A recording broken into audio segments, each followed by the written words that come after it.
Oddly enough, they still liked to keep the names that suggested the old time and the old ways, which is how it came about that these proud dragon parents decided to call their son Ferocity.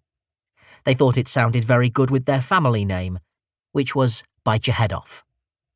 It wasn't until Ferocity was growing scales and fins on his back that his parents noticed his colour was, how best to put it, unusual. They'd been wondering whether he was to be green, like Perilous, his Mag, or black, like Rampant, his Dag. But then the beige darkened and became a sort of falling leaf tint, suggested his Mag. Brown, then, said his Dag. Unexpected, but quite acceptable. But then the brown seemed to drain away altogether, leaving only the red, which grew redder and redder until— "It's obvious," whispered his Mag, one dark after fire out, peering down at her mumbo in a worried but loving way as he slept. No question at all, agreed his Dag. He isn't any of the usual dragon colours. What is he, then? Asked his Mag, who thought she had the word for it on the tip of her tongue but didn't like to say it. There was a stretch of silence between them. I know what he is, muttered a gruff voice behind them. Rampant and Perilous whipped round to see a familiar shape emerge from the darkest part of their cave. Dag, spluttered Rampant, pretending not to have got a terrible fright. I didn't see you there. Rampant's Dag, a large, snaggle-toothed old dragon with a limp from an ancient flying injury, hobbled over to them. He peered down through heavy lids at his oddly hued Grand Mumbo. I'll tell you what he is. He's red. Red? Croaked Rampant. But that's impossible. There's never been a red dragon. Red dragons don't exist. His old Dag gave him a funny look and grunted. Now one does. Yours.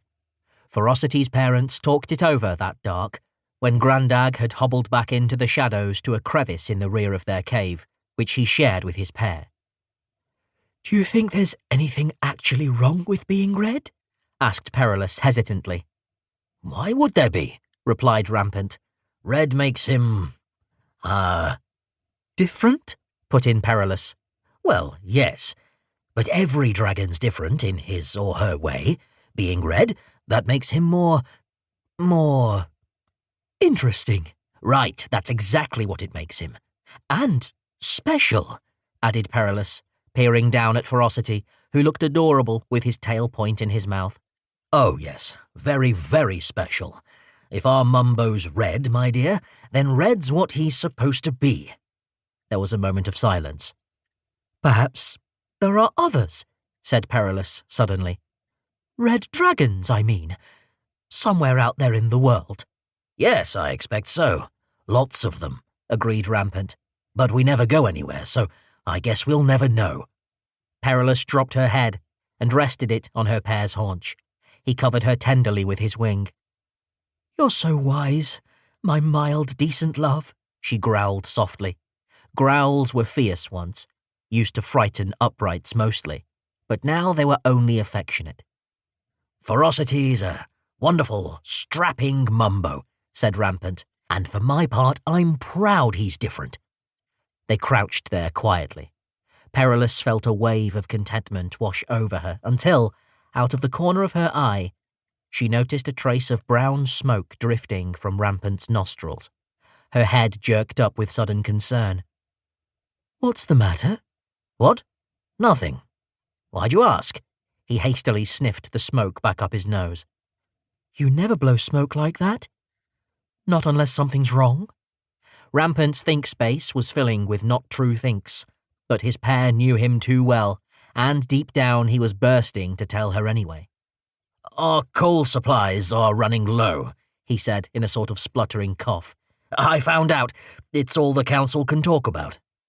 In a corner of cave, Ferocity's eyes snapped open. He didn't understand much language yet, but there was an unfamiliar tone to his Dag's voice, a tone he didn't like. Could it be? What was the word?